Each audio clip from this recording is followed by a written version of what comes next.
My life be like, yeah. My life be like, yeah.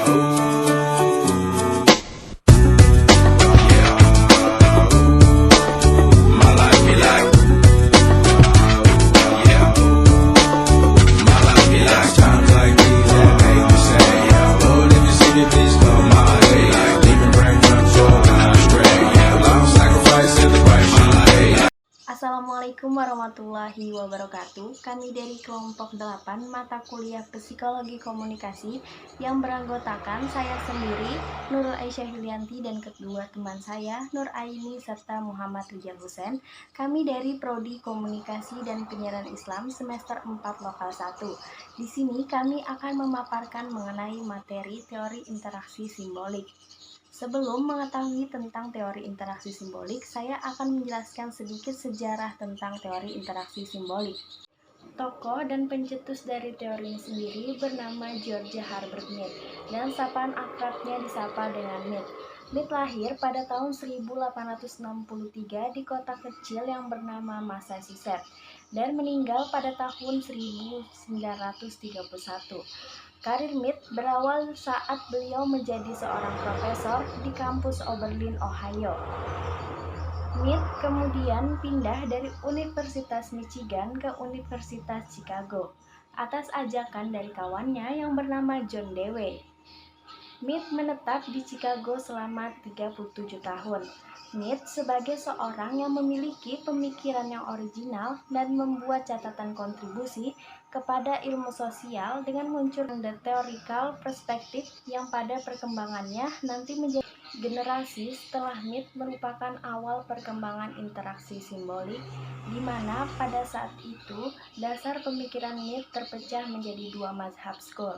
Yang pertama ada mazhab Chicago yang dipelopori oleh Herbert Blumer pada tahun 1969 yang mencetuskan nama interaksi simbolik.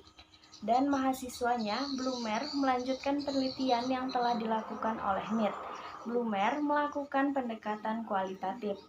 Blumer beranggapan peneliti perlu meletakkan empatinya dengan pokok materi yang dikaji, berusaha memasuki pengalaman objek yang diteliti, dan berusaha untuk memahami nilai-nilai yang dimiliki dari tiap individu.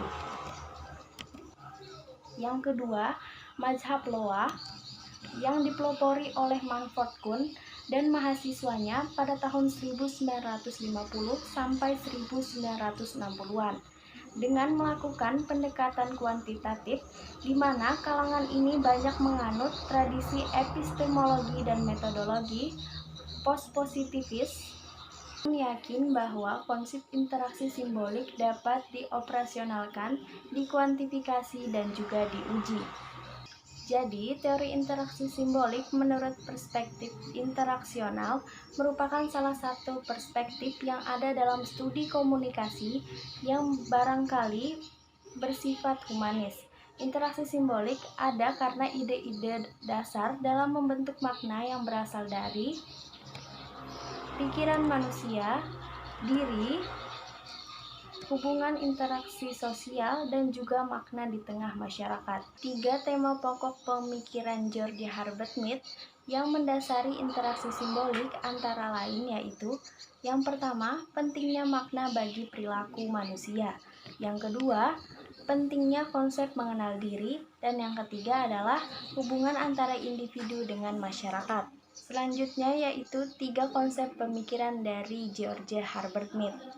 Yang pertama, pentingnya membentuk makna bagi perilaku manusia, di mana dalam teori interaksi simbolik tidak bisa dilepaskan dari proses komunikasi, karena awalnya makna itu tidak ada artinya, akhirnya dikonstruksi secara interpretatif oleh individu melalui proses interaksi untuk menciptakan makna yang dapat disepakati secara bersama.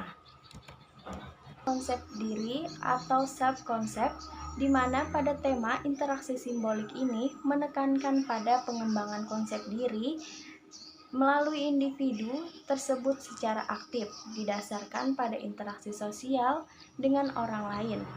Yang ketiga yakni hubungan antara kebebasan individu dan masyarakat, di mana asumsi ini mengakui bahwa individunya, tapi pada akhirnya tiap individulah yang menentukan pilihan yang ada dalam sosial kemasyarakatannya.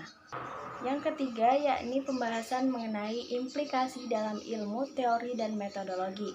Yang pertama ada teori sosiologikal modern, yang kedua ada teori peran atau role theory, dan yang ketiga ada teori diri atau self theory, dan yang keempat ada dramatisme atau dramatism theory. Jadi di sini saya akan melanjutkan mengenai teori interaksi simbolik. Yang keempat itu ada kajian terhadap kasus aktual. Di sini kajian kasus aktual teori interaksi simbolik mengambil contoh dari SBY dan Budiono. Dua tokoh ini akan menjadi satu dari 3 kandidat calon presiden dan wakil presiden Republik Indonesia pada periode 2009 sampai 2014. Jadi alasan memilih contoh ini adalah menanggapi dikotomi. Dikotomi ini adalah istilah yang menunjukkan pembagian dari suatu keseluruhan menjadi 2 bagian yang berkembang di masyarakat sejak dulu, di mana ada dikotomi menggunakan simbol-simbol yang mengatakan bahwa calon presiden Republik Indonesia harus dari Jawa, atau calon presiden dan wakil presiden berasal dari 2 latar belakang yang berbeda, seperti Jawa dan non-Jawa, sipil dan militer, serta lain sebagainya. Dan yang kelima itu ada kritik terhadap teori interaksi simbolik. Di sini interaksi simbolik memiliki banyak implikasi-implikasi sehingga teori ini paling sulit untuk disimpulkan. Teori interaksi simbolik berasal dari berbagai sumber, teori, ilmu, metode, dan lain sebagainya. Interaksi simbolik tidak dianggap cukup teori. Menurut para peneliti, interaksi simbolik dianggap kurang terlibat dalam suatu proses penelitian. Dalam proses penelitian dianggap meremehkan ataupun mengabaikan variabel untuk menghilangkan prerogatif individu. Interaksi simbolik bukanlah suatu teori yang utuh karena memiliki banyak versi, di mana konsep-konsep yang ada tidak digunakan secara konsisten. Dan interaksi simbolik menanggapi sebuah inkonsistensi yang melibatkan masalah determinisme. Ada 3 fungsi teori. Yang pertama itu bahwa teori idealnya mampu menjelaskan permasalahan dalam konteks komunikasi. Penulis berpendapat bahwa interaksi simbolik kurang mampu menjelaskan tentang fenomena komunikasi, baik itu mengenai interaksi dan makna simbolik secara jelas dan sederhana. Konsep-konsep ini seperti I, me, self, rule, dan lain sebagainya sulit dipahami. Dan fungsi kedua adalah teori harus mampu meramalkan fenomena komunikasi yang terjadi. Sebagian pakar berpendapat bahwa pemikiran mengenai interaksi simbolik terlalu agung dan konsep-konsepnya sangat longgar, samar dan membingungkan. Dibutuhkan konsentrasi, kemauan yang kuat, dan bahkan intuisi untuk menangkap makna konsep-konsep yang dirumuskan Mead. Padahal tidak semua orang, bahkan periset komunikasi sekalipun, mampu memiliki intuisi seperti Mead. Dan fungsi ketiga dari sebuah teori adalah mampu memberikan pandangan. Bahwa pemikiran Mead memang mampu memberikan pandangan dan kontribusi positif terhadap hal-hal yang dikaitkan dalam sebuah proses interaksi sosial, khususnya dalam kajian etnografi, seperti pentingnya memahami berbagai komunitas ras, etnik, sains, seni, agama, wanita, penderita cacat, keluarga, dan sebagainya.